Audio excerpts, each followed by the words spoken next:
Now to a strike that threatens to impact Americans across the country. At midnight, thousands of port workers along the East Coast and Gulf Coast walked off the job, and that includes workers right here in Boston.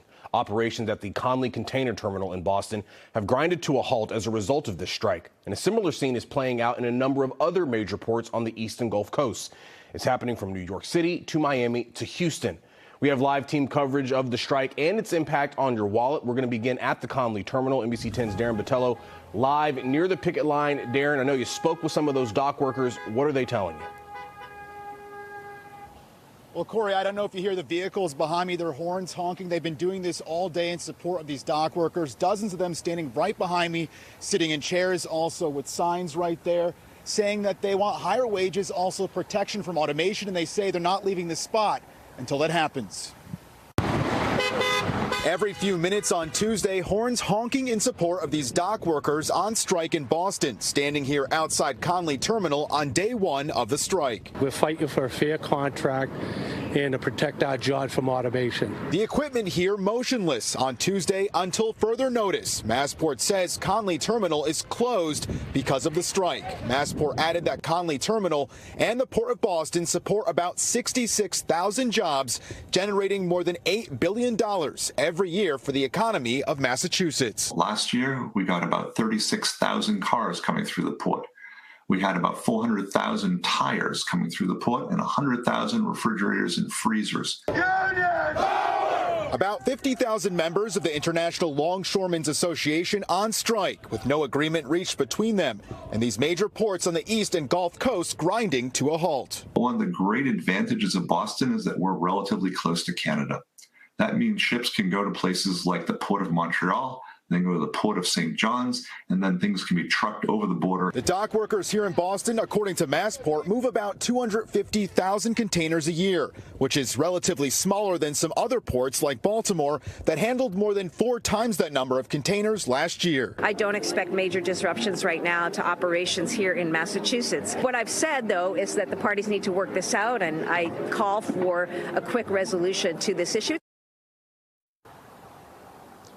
Corey and JC back out here live. Another view of those dock workers at this hour. So President Biden, he could step in and intervene with this strike. He indicated on Sunday he does not plan to do so. But that economic expert we spoke to earlier said that could be a problem with the election just weeks away. Live in South Boston, Darren Botello, NBC 10 Boston.